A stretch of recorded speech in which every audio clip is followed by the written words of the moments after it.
मैंने तो कभी किसी का इस नहज पर बुरा भी नहीं चाहा था। फिर मेरे साथ ऐसा क्यों हो रहा था? मैं हैरान और परेशान बैक वक्त थी। अब मैं हर दुआ में उसे मांगने लगी थी। मैंने अब तक अल्लाह से जो कुछ भी मांगा था उसने मुझे अता कर दिया था। तो फिर ये कैसे मुमकिन था कि वो इस दफा मुझे खाली हाथ लौटाता? वो मेरी तड़प से बाखूबी वाकिफ था। रिदा मुझे काफी टाइम से अपने घर बुला रही थी, लेकिन मैं हमेशा टाल दिया करती थी। अम्मा ने भी मुझे सख्ती से मना कर रखा था। उनका कहना था कि हमारा और उनका कोई जोड़ नहीं। ये अमीर लोग बहुत संग दिल होते, बिना मतलब के किसी से दोस्ती नहीं रखते। लेकिन मैं अम्मा की इस बात से बिल्कुल भी मुत्तफिक नहीं थी। भला रिदा को मुझसे क्या मतलब हो सकता था? उसके पास किस चीज की कमी थी? रिदा के बहुत मजबूर करने पर मैंने अम्मा को मनाना शुरू किया। दरमियान में अब्बा की भी मदद ली और फिर अम्मा ने इजाजत दे दी। मैंने रिदा को बताया तो वो बहुत खुश हुई। वो चाहती थी कि वो घर से मुझे लेने आए, लेकिन ऐसे अम्मा हरगिज नहीं मानती। इसलिए हम कॉलेज से उसके घर चले गए। सच शुक्र कि उस दिन रिदा का मंगेतर उससे लेने नहीं आया था। वो रिदा के अब्बू के साथ ही ऑफिस में होता था। इसलिए कभी कभी ड्राइवर की गैर मौजूदगी की सूरत में रिदा के अब्बू खुद उसे रिदा को लेने भेजते थे। उनका घर बेहद शानदार था। मैं कह सकती थी कि मैंने जिंदगी में इस कदर हसीन घर नहीं देखा था। वो वालिदैन की इकलौती बेटी थी।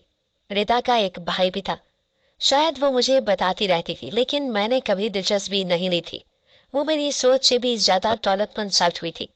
लेकिन इतने पैसों के बावजूद मैंने कभी उसमें तकब्बुर नहीं देखा था। रीता चाहती तो शहर के किसी भी आला तालीमी इदारे में जा सकती थी, लेकिन फिर वो एक आम से कॉलेज में महज बीए की तालीम क्यों हासिल कर रही थी? मेरे जहन में अचानक से सवाल उभरा था और मैंने फौरन उसका इजहार रिदा से कर डाला था। जवाब में उसने मुस्कुरा कर कहा था कि पढ़ाई से उसकी जान जाती है। आला तालीमी इदारे में पढ़ने का मतलब दिन रात पढ़ाई करना, जो कि मेरे बस से बाहर है। इसलिए मैं कॉलेज में पढ़ती हूँ ताकि बगैर सख्ती और रोक टोक के जब दिल चाहे पढ़ूं। और रही बात बीए की, तो मेरे ख्याल में इससे आसान कोई और सब्जेक्ट होता तो मैं वो भी जरूर लेती। मैं उसके इस अजीब मंतक पर हैरान हो गई थी। वो मुझे अपने बेडरूम में ले आई थी। ढेर सारी बातें करने के बाद मुझे उसने अपना पूरा घर दिखाया।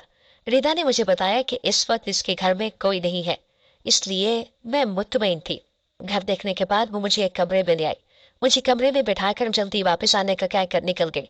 मैंने पास पड़ा मैगजीन उठाया और उसके वर्क गर्दानी करने लगी। तभी मुझे कमरे में किसी की मौजूदगी का एहसास हुआ। मैंने नजर उठाकर देखा तो वहां पर कोई नहीं था। मैंने अपना वहम समझकर नजरअंदाज किया और दोबारा मैगजीन देखने में मजबूर हो गई। तभी मुझे खिड़की के साथ लगे दबेज पर्दों में हलचल दिखाई दी। मैं घबरा कर उठ खड़ी हुई। वह कमरे से बाहर निकल आई। बाहर निकल कर देखा तो रिदा लाउंज में टांग पर टांग रखे मोबाइल में मगन थी। मुझे देखकर वो घबरा कर उठ खड़ी हुई। मैंने उससे पूछा कि तुम मुझे अकेले कमरे में छोड़कर बाहर क्यों बैठी हो? उसने इधर उधर देखते हुए कहा कि उसे बहुत जरूरी काम था, इसलिए वो बाहर आके बैठी थी। साफ लग रहा था वो बहाना बना रही थी। मैंने उसी वक्त नकाब लगाया और घर जाने की जिद करने लगी। कुछ तो था जो मुझे खटक रहा था। रिदा ने मुझे रोकने की बहुत कोशिश की, लेकिन मैं उसकी एक भी ना मानकर घर चली आई। मैंने अम्मा से इस बारे में कुछ नहीं कहा, क्योंकि वो पहले ही मेरी रिदा से दोस्ती के खिलाफ थी। मेरे बताने पर वो हमेशा के लिए उससे रोक देती और मैं ऐसा कभी नहीं चाहती थी। शुरू के चंद दिन मैं रिदा से खिंची खिंची रही, लेकिन वो मुझे ज्यादा दिन नाराज नहीं रहने देती थी। आज वैसे भी मेरा दिल बहुत बोझल था। मुझे देखने के लिए लोग आ रहे थे। मैं मायूस नहीं थी, मैं उदास थी। वो शख्स मेरे दिल से निकल ही नहीं रहा था। रिदा को लेने के लिए आज उसके मंगेतर ने आना था। वो उसका इंतजार कर रही थी, इसलिए मैं भी उसके साथ रुकी हुई थी। हमेशा की तरह रिदा आज मुझे फिर कहने लगी कि मैं एक दफा उसके मंगेतर को देख लूं और फिर उसे बताऊं कि उसकी पसंद कैसी है। वो मेरी अदम दिलचस्पी के बावजूद मुझे बार बार कह रही थी, इसलिए मैंने हामी भर ली। लेकिन मैं नहीं जानती थी कि मेरा सिर्फ हामी भरना ही मेरी जान हालत तक ले आएगा। थोड़ी देर बाद रिदा को मैसेज आया, तो वो मुझसे मिलती हुई बाहर निकल गई। उसके थोड़ी देर बाद मैं भी कॉलेज के गेट से बाहर निकल गई।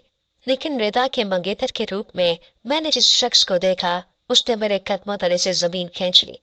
रिदा के साथ उस वक्त कोई और नहीं बल्कि वही शख्स था जो मेरे हवासों पर सवार था।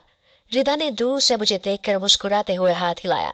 मैं शर्मिंदगी के एहसास से जमीन में गिर गई थी। रस्ते कदमों से घर लौट आई थी। मुझ में मेहमानों का सामना करने की बिल्कुल भी हिम्मत नहीं थी। इसी लिए मैं तबीयत की खराबी का बहाना बनाकर लेट गई। ये मैं क्या करने चली थी? अपनी ही दोस्त की मोहब्बत को दुआओं में मांग रही थी। अगर उसे यह पता चल जाता तो मैं कभी उससे नजरें मिलाने के काबिल नहीं रहती। मैं उस दिन आखिरी बार उस शख्स के लिए रोई। एक तरफा मोहब्बत बहुत तकलीफदेह होती है। मैं जान गई थी। मैंने अल्लाह से मुआफी मांगी क्योंकि मैं नाइल्मी में किसी और का नसीब मांग रही थी।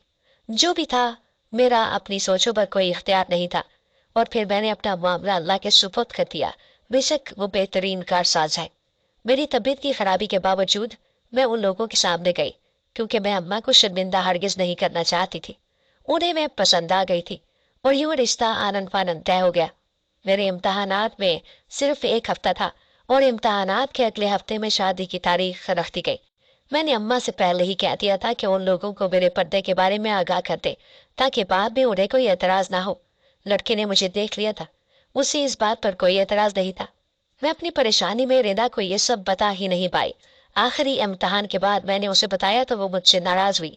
मैंने उसे मनाने की बहुत कोशिश की लेकिन वो न मानी और मेरी शादी पर आने से भी साफ इनकार कर दिया। मेरे साथ ये पहली दफा हुआ था कि वो मुझसे इस बुरी तरह नाराज हुई थी। इसलिए मेरी परेशानी और बढ़ गई। जो यूं शादी के दिन करीब आ रहे थे, मेरा दिल बैठता चला जा रहा था।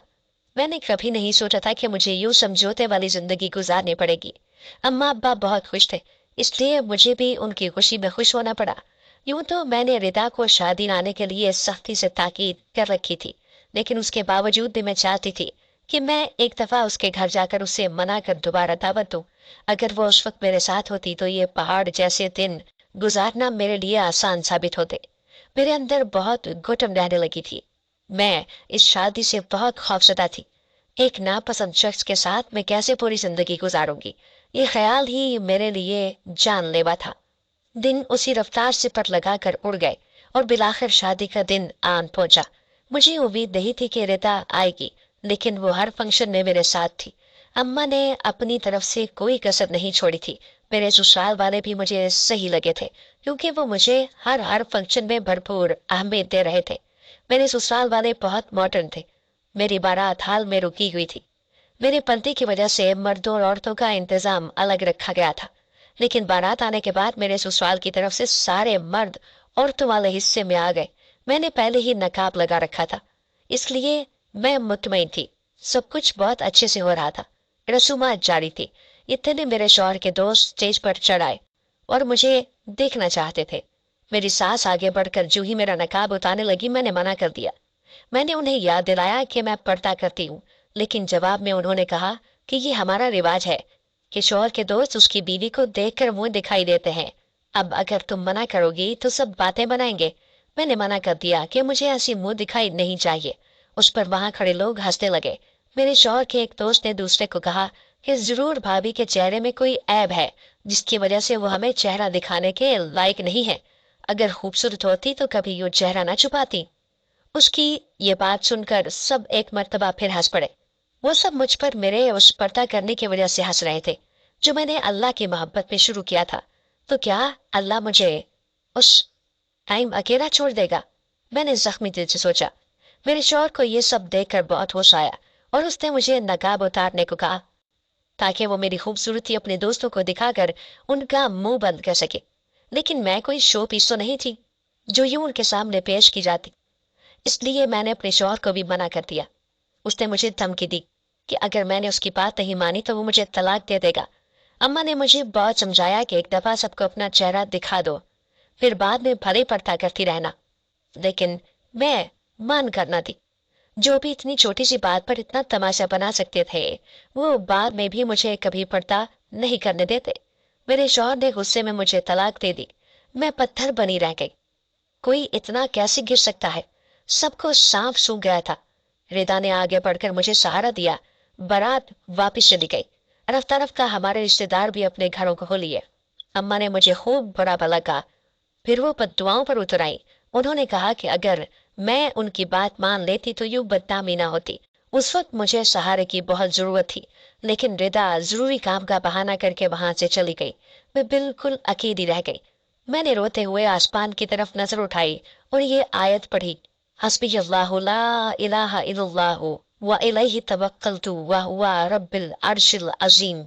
अल्लाह अल्फाज की कमी पेशी माफ फरमाए और आंखें बंद कर ली। लेकिन अगले ही लम्हे अम्मा की खुशी से भरपूर चीख सुनकर मैंने आंखें खोली तो मेरी आंखें खुली की खुली रह गई। सामने रिदा अपने मंगेतर और माँ को लिए खड़ी थी। अम्मा इतने मशहूर बिजनेसमैन को अपने सामने देखकर हैरान थी। रिदा की अम्मी ने अम्मा से पता नहीं क्या बोला कि वो खुशी से रो पड़ी। लेकिन जब उनकी खुशी की वजह मुझे पता चली तो मुझे रिदा की बेवकूफ़ी पर बहुत गुस्सा आया।